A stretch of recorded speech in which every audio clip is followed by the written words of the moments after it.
masuk ke dalam penyembahan kita, mari kita persiapkan hati, tubuh, jiwa, dan roh kita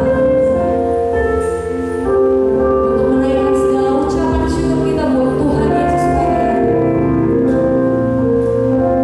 Karena kita percaya bahwa Tuhan sungguh teramat baik dan sungguh baik. Tuhan tak pernah meninggalkan kita. Dia selalu menyertai dan menggenggam tangan kita senantiasa melewati setiap proses perjalanan dalam hidup.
setiap hari merindukan Tuhan?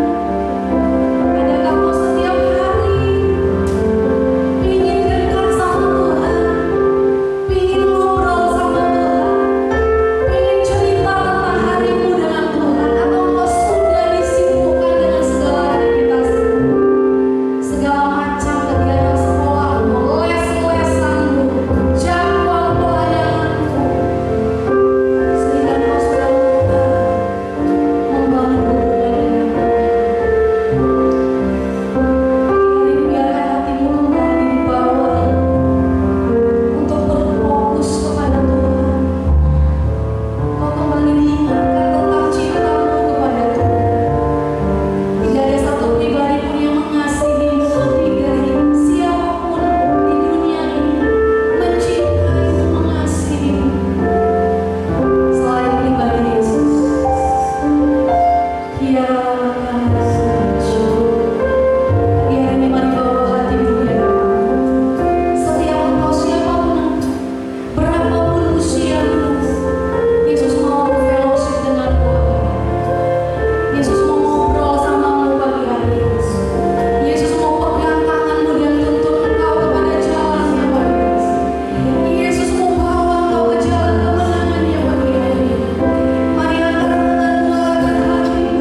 Kita nggak pernah dengar suara Tuhan.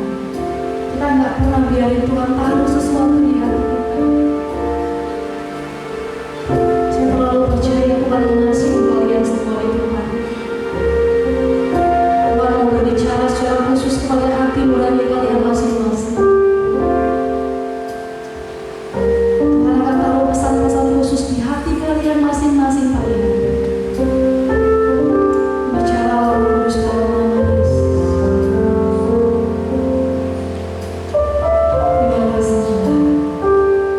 Dalam nama Yesus kami berdoa dan berdoa. Yang siap mendengar firman Tuhan sama-sama katakan. Amin. Terima kasih semuanya. Mari buka bersama-sama. Kita firman Tuhan yang singkat saja, mungkin hanya 5-10 menit. Dengarkan pesan Tuhan baik-baik pada pagi hari ini. Apa yang menjadi kerinduan Tuhan?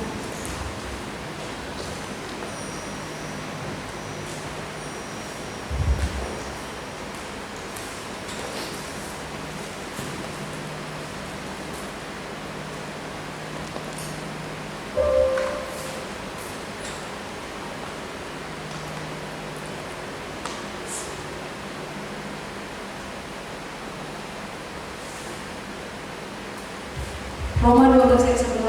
Mari buka bersama-sama dan baca ayat firman Tuhan ini. Roma pasal 12 ayat yang ke-11. Kita baca bersama-sama. Ya, minggu depan semuanya bawa Alkitab ya, bawa kitab sucinya. Jadi Alkitabnya dibaca baik di gereja maupun di rumah ya. Yang nggak punya Alkitab lapor ke saya dan kita kasih gratis dari gereja. Ya, siapa yang nggak punya Alkitab? Semua punya Alkitab? Oke. Roma 12 ayat 11, ayo kita baca bersama-sama 2-3 ya.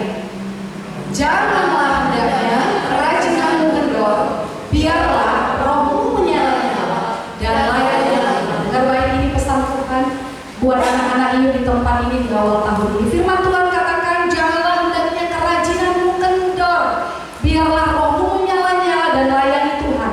Apakah dari ayat firman Tuhan ini Tuhan sedang berbicara kepada orang yang malas? Tidak. Kalau Tuhan mau berbicara kepada orang yang malas, firman yang cocok kepada orang yang malas adalah, hai pemalas, pergilah kepada semut, perhatikanlah lakunya dan jadilah bijak. Firman ini yang lebih cocok kepada orang yang malas.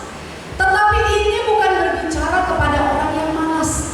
Firman Tuhan ini ditujukan kepada orang yang semangat melayani Tuhan, kepada orang yang sibuk mengerjakan pekerjaannya di hadapan Tuhan, kepada orang yang selama ini taat, selama ini menyala-nyala, selama ini bergairah. Tetapi ternyata kepada orang-orang seperti itu Tuhan harus ingatkan hal ini. Karena apa?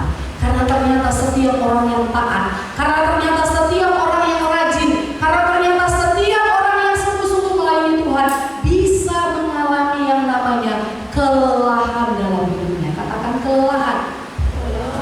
Setiap kita, baik itu hamba Tuhan, orang yang kelihatan rohani, orang yang setia datang ke gereja, orang yang setia melayani Tuhan, semuanya kita memiliki kemungkinan besar untuk menghadapi yang namanya kelelahan.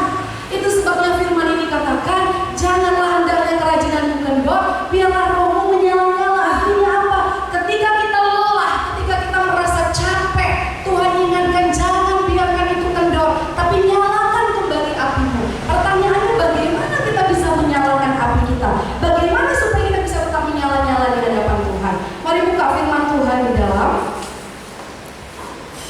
Yesaya pasal 40. Yesaya pasal 40.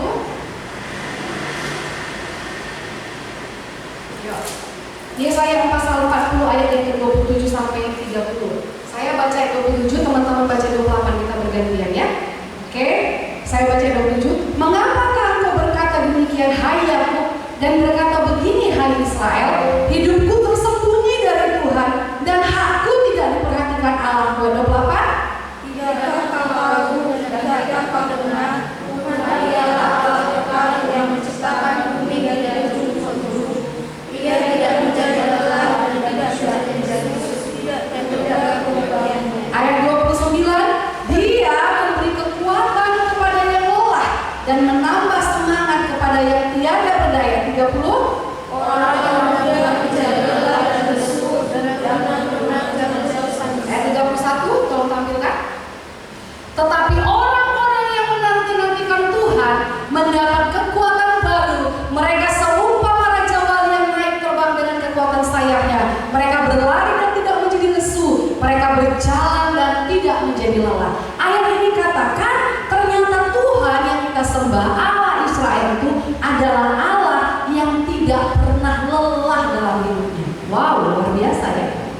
Ketika firman ini datang kepada kita, ketika Tuhan katakan, tidakkah kau tahu dan tidakkah kau dengar, Tuhan ialah Allah kekal yang menciptakan bumi dari ujung ke ujung. Bayangkan, dari ujung ke ujung, artinya seluruh bumi ini ada di dalam kendali dan pandangannya Tuhan. Dan dikatakan, ia tidak menjadi lelah dan tidak menjadi lesu. Tuhan itu tidak pernah kehilangan kekuatan.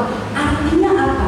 Maka ketika orang-orang yang merasa lelah, ketika orang-orang merasa lesu, ketika orang-orang sudah merasa tidak punya tenaga lagi, kehilangan kekuatan, maka orang-orang ini bisa datang kepada Tuhan untuk mendapatkan kekuatan yang baru. Karena Tuhan sendiri tidak pernah merasa lelah. Ya? Kalau misalnya saya lelah, kemudian saya datang kepada suami saya, dia juga lelah, bagaimana dia bisa memberikan kekuatan kepada saya? Aku lelah kali lah. Saya bilang sama suami saya, itu suami jawabnya, aku juga lelah, aku lebih capek. Nggak temukan jawaban. Tapi Tuhan katakan Tuhan tidak pernah lelah. Amin. Itu sebabnya ketika orang yang lelah datang kepada Tuhan, maka Tuhan sanggup memulihkan.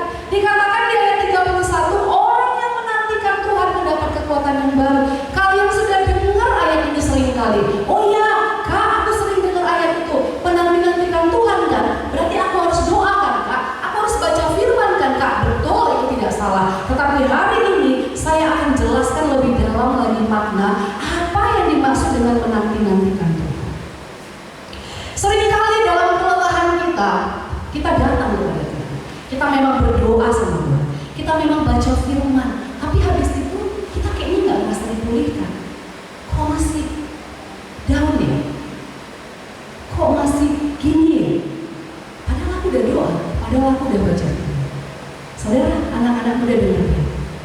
Yang namanya menanti-nantikan Tuhan, maknanya selain daripada engkau berdoa, engkau membaca kitab, adalah engkau jujur dengan keadaanmu di hadapan Tuhan. Seringkali kita tidak pernah jujur di hadapan Tuhan. Ketika kita sedang mengalami, kita sedang tidak punya api lagi, kita sudah melakukan semuanya hanya tinggal rutinitas, kita nggak jujur, kita hanya tetap berdoa, ya terima kasih Tuhan, tapi nggak pernah kita bilang, Tuhan, aku sedang tidak punya api, aku sedang tidak bisa merasakan hadirat-Mu. Di gereja waktu orang menyembah, aku nggak bisa fokus lagi. Tuhan, kenapa pikiranku ini dipenuhi dengan semua konten-konten TikTok? Kita nggak pernah jujur. Kita terus bawa masalah kita dengan keadaan kita, dengan borong-borongnya kita. Kita berlaku munafik di hadapan Tuhan. Kita terus bilang, oh Tuhan terima kasih Kau baik, Tuhan terima kasih Kau dahsyat. Padahal Tuhan sedang menantikan kejujuran kita, karena Tuhan mau memulihkan kita. Amin. Jadi yang dimaksud dengan menanti-nantikan Tuhan adalah anak-anak muda dengan baik. Jujurlah di hadapan Tuhan dengan segala kondisi dan minta Tuhan memulihkan. Itu yang dimaksud menantikan Tuhan. Saya kasih contoh gini. Kalau Ica punya masalah berat, punya kegalauan, yang dia cari itu biasanya sahabatnya. Demikian juga sahabatnya. Ya, ada nama sahabatnya dari inisial G. Kalau udah punya masalah di rumah, itu pasti cari Ica. Tujuannya apa? Curhat. Aku begini-begini loh di rumah, aku begini-begini loh di sekolah, aku ketemu sama temen yang nyebelin di sekolah. Lalu Ica akan apa? Setelah dia curhat, gimana menurutmu? Dia akan menanti temannya itu ngasih respon. Benar? Kita akan diam untuk menunggu teman kita kasih respon. Teman kita akan bilang, oh sebaiknya kau begini aja, sebaiknya kau begini aja. Lalu bagaimana dengan Tuhan? Bukankah Tuhan katakan, aku tidak lagi menyebut engkau hamba, tapi aku menyebut engkau sahabat. Pernahkah kita perlakukan Tuhan sebagai sahabat kita?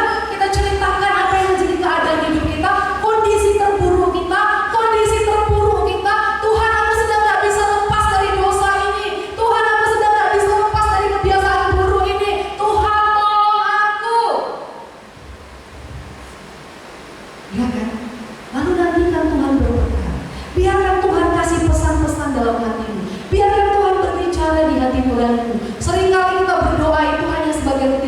kita doa, kita puji, kita nyanyi, kita baca firman, habis itu kita udah pergi gitu aja.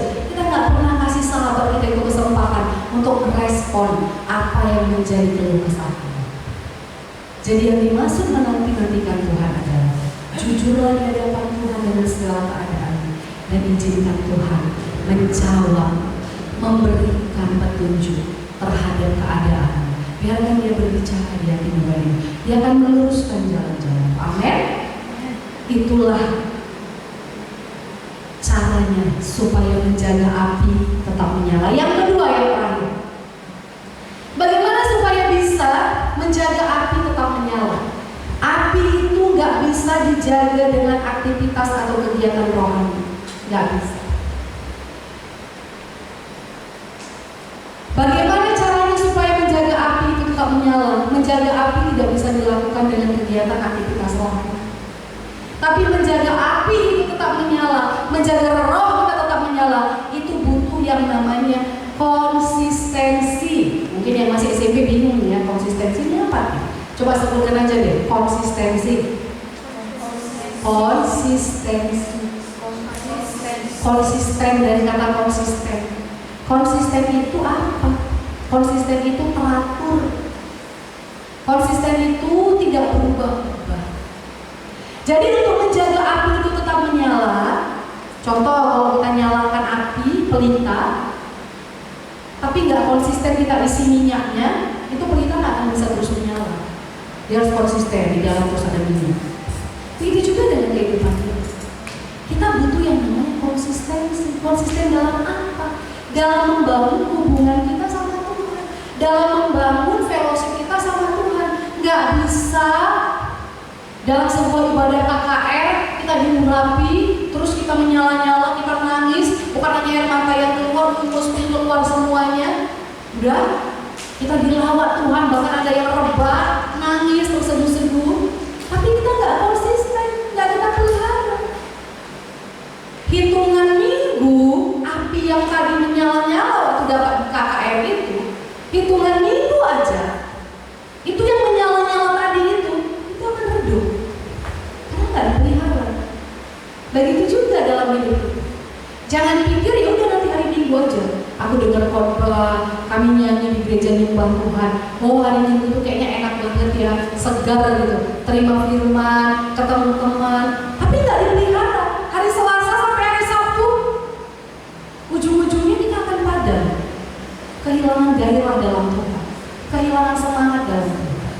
Ya, perhatikan tadi dikatakan, orang-orang muda menjadi letih dan lesu. Ya, naikkan ayatnya, Kak, ayat 30. Ayat 30, Kak. Orang-orang muda. Kenapa ayat ini berbicara mengenai orang-orang muda? Orang-orang muda menjadi lelah dan lesu. Ternyata banyak orang-orang muda yang hari ini yang mengalami kelelahan dan kelesuan. Walaupun secara stamina orang muda itu lebih kuat dari orang tua. Secara tenaga orang muda itu lebih kuat dari orang tua. Tetapi kenapa dikatakan orang-orang muda justru menjadi lelah dan lesu? Kok bisa ya orang muda menjadi lelah? Tenaganya itu masih banyak tuh. Kenapa menjadi lelah? Dengar baik. Di dalam hidup kita ini ada yang namanya roh, jiwa, dan tubuh. Ya, roh itu nggak kelihatan. Yang kelihatan itu tubuh. Tetapi yang mempengaruhi seluruhnya itu sebenarnya roh. Coba lihat orang yang sudah diambil rohnya alias sudah mati, sudah meninggal. Orang yang udah gak ada lagi rohnya, sudah meninggal, sudah mati. Coba kita sepak, masih bisa merasa sakit nggak? Enggak. Coba kita cubit, masih bisa merasa sakit nggak? Enggak. Yang mempengaruhi hidup itu sebenarnya roh, bukan tubuh yang kelihatan ini. Makanya kalau rohnya lemah, kalau rohnya nggak dikasih makan, makanya dia akan jadi lemah, akan menjadi lelah, akan menjadi lesu, akan menjadi tersandung. Kelihatannya aja kuat tenaganya, kelihatannya aja punya tenaga yang kuat, tapi dia sedang lelah, jiwanya lelah, mentalnya lelah. Banyak anak muda yang mengalami broken heart, hatinya patah, semangatnya hilang. Kalian akan temukan itu di luar sana. Dan mereka berusaha mencarinya, gimana ya cari supaya semangat lagi. Dia pikir ketika dia nge-vape, dia pikir ketika dia ngisap narkoba, dia tenaganya balik lagi, gairah hidupnya balik lagi. Padahal yang harus diperbaiki adalah rohnya. Makanya setiap hari roh kita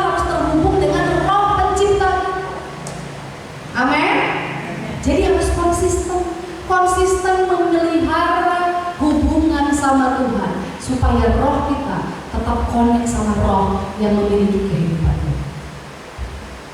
Ketika rohmu kuat, itu akan mempengaruhi jiwamu, maka jiwamu akan sehat.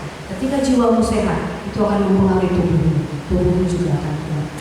Pesan firman Tuhan pada pagi hari ini, biarlah rohmu tetap menyala-nyala, janganlah kerajinan yang kendor. Mari bangkit berdiri. Bagaimana caranya supaya roh kita bisa tetap menyala-nyala? Menanti-nantikan Tuhan. Apa yang dimaksud dengan menanti-nantikan Tuhan? Jujurlah di hadapan Tuhan dengan keadaan kondisimu. Bawa keadaanmu di hadapan Tuhan.